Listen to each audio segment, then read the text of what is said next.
Well, we have breaking news coming in from Iran. Iranian officials have told Reuters that the Iranian President Ebrahim Raisi, along with 8 co-passengers, died when the helicopter crashed as it was crossing mountain terrain in heavy fog.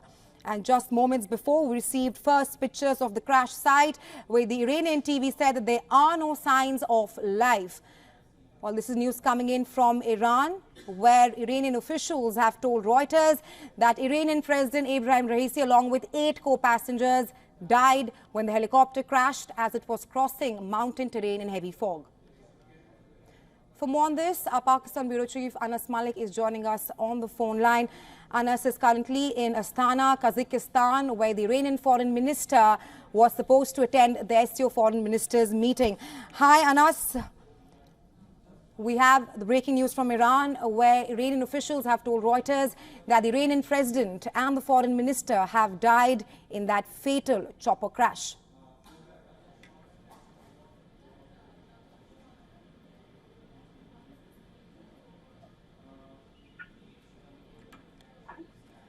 And this is news coming in from Iran, where Iranian officials have told Reuters that Iranian President Ebrahim Raisi, along with 8 co-passengers, have died when the helicopter crashed as it was crossing mountain terrain in heavy fog. And we have a correspondent, Anas Malik, joining us live on the broadcast. He's currently joining us from Astana, Kazakhstan, where the Iranian Foreign Minister was supposed to attend the SCO Foreign Ministers meet.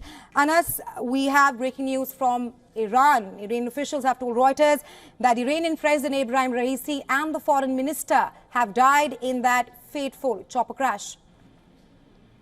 Well, absolutely indeed. Quite unfortunate news coming in from Iran there, which has now been confirmed by Iranian officials that the Iranian president, along with his foreign minister, 7 others, which include 2 pilots, a pilot, a co-pilot, a crew chief, a head of security who was Brigadier General Sayyid Mehdi Musavi, and another bodyguard, along with Tabriz's Friday Imam Muhammad Ali Al-Ahkam, and the governor of Eastern Azerbaijan province of Iran, Malik Rahmati.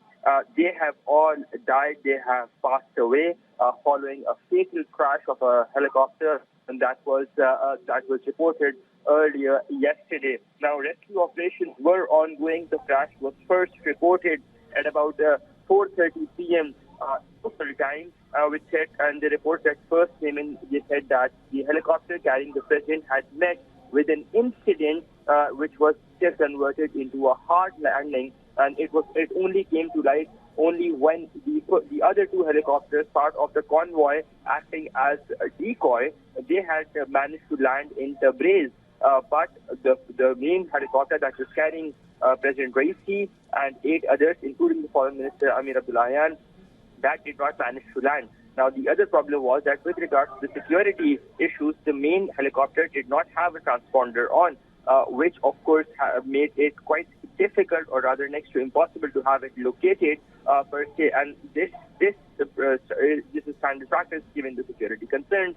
That the decoy ones, they move in form of a convoy, and the decoy helicopters have their transponders on. Now, the decoy helicopters did land, but the main helicopter did not manage to land, after which the bad weather conditions at about 4:45 p.m.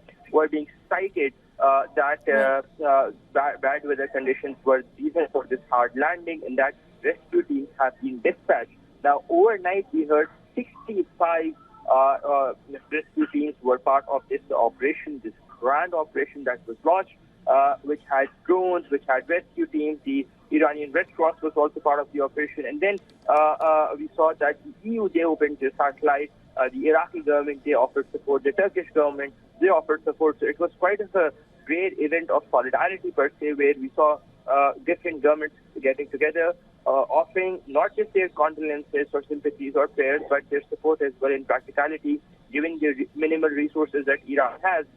Then after that, we heard over the time that during the course of night, we heard from the Iranian officials that the rescue teams have indeed made it to the place of the hard landing. And overnight, in fact, early in the morning, we heard that there are little to no signs of life given the wreckage and debris, which is indicative of that, and that there are no heat signatures that are emitted. A short while back, we heard the absolute gut-wrenching and unfortunate news from the Irani side. The Irani officials have confirmed that President Ibrahim Raisi has, along with 8 other people on board his helicopter, have not managed to survive. They have passed away in this fatal helicopter crash that took place in eastern Azerbaijan province.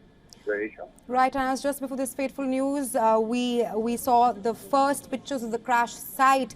But the pertinent question right now is that what's next politically for Iran's administration? We also heard Iran's Supreme Leader Ayatollah Ali Khamenei just a few hours ago saying that he rather told Iranians not to worry. So I want to ask you, what's next politically for the Iran administration with the death of Iranian President Ebrahim Raisi and the foreign minister? Well, the constitution there is very clear. The constitution and the law says that there has to be a decree that has to be issued by his supreme leader Ayatollah Khamenei, which will notify the vice president as in charge for governmental affairs for a period of next 50 days. The first is to follow a day or 3 days of mourning, that is from the day this crash has taken place, and it has been notified. So the 3 days of mourning will be there. If they manage to find his mortal remains, the mortal remains of those on board, then a burial service will take place. And in between that, the Supreme Leader Ayatollah Khamenei will be notifying the Vice President as the one in charge to run the day-to-day affairs of the country. This will be for a period of 50 days only, and that it would be mandatory for the new Vice President or the first Vice President to conduct elections in the course of the next 50 days. Now, in this particular case, it would be Mohammad Mokhber, who is currently the first Vice President of Iran and who is likely to take charge of the reins of power as soon as Ayatollah Khamenei in a presidential in a supreme decree. The supreme leader goes on to notify about the unfortunate accident or unfortunate incident, and informing the people publicly that who is now in charge when it comes to governmental affairs. That being said, right now the entire focus of the operations are to retrieve mortal remains, if there are any, because what we understand from the images that are coming in, that the helicopter is completely burned, and that can possibly have an effect on the passengers and their mortal remains on board as well. That again is a bit too early, but we would get to know more on that as soon as we hear from the Iranian Red Cross and the rescue authorities on the ground. What we also understand is that the Irani side, the Irani embassies across the world have been ordered to go in a state of mourning. That means the flag will fly at half mast, and a condolences book will be opened up. Also, what we understand is that prayers en masse in the holy city of Mashhad were being held. They're now being converted into a condolence reference, as they would say, and prayers are now more focused on to pray for the betterment of the departed souls.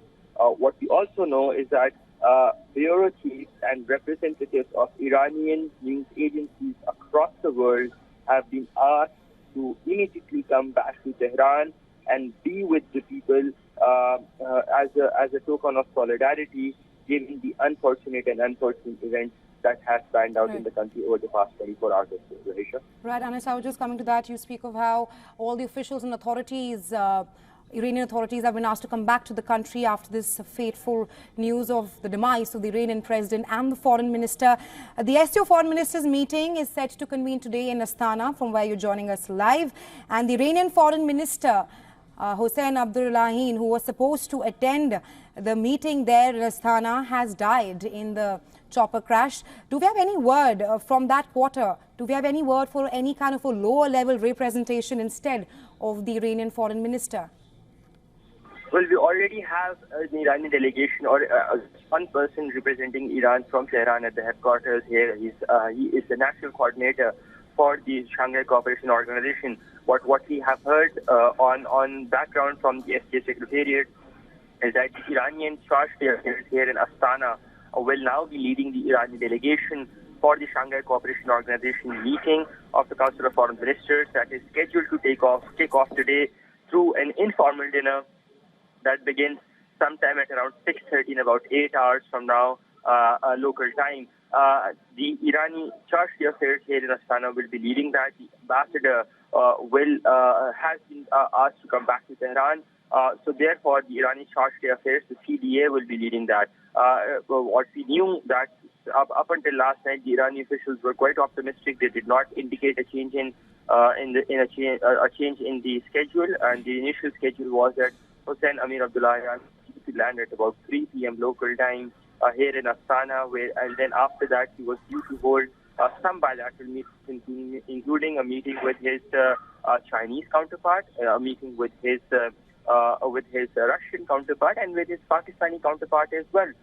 But now that he will not be here because of this unfortunate incident where there is no sign of life, and he has unfortunately passed away.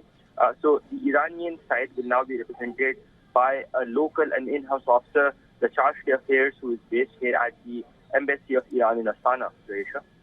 Right, Anas, thank you for joining us on this broadcast.